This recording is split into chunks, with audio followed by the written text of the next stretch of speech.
Well, we're making hay with the old 14 key.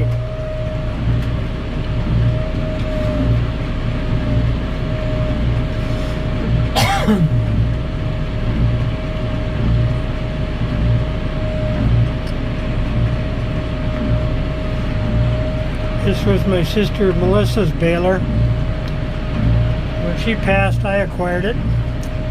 Originally, if you see these trees in the background, Roy Becker bought this baler a long time ago, and he used it, and his son Jerry used it, and when it was wore out, Jerry gave it to my sister Melissa. And I've been working on this bloody thing for about, I don't know, 4-6 years, a lifetime, but it's making a few bales, so even if it quits now, yay.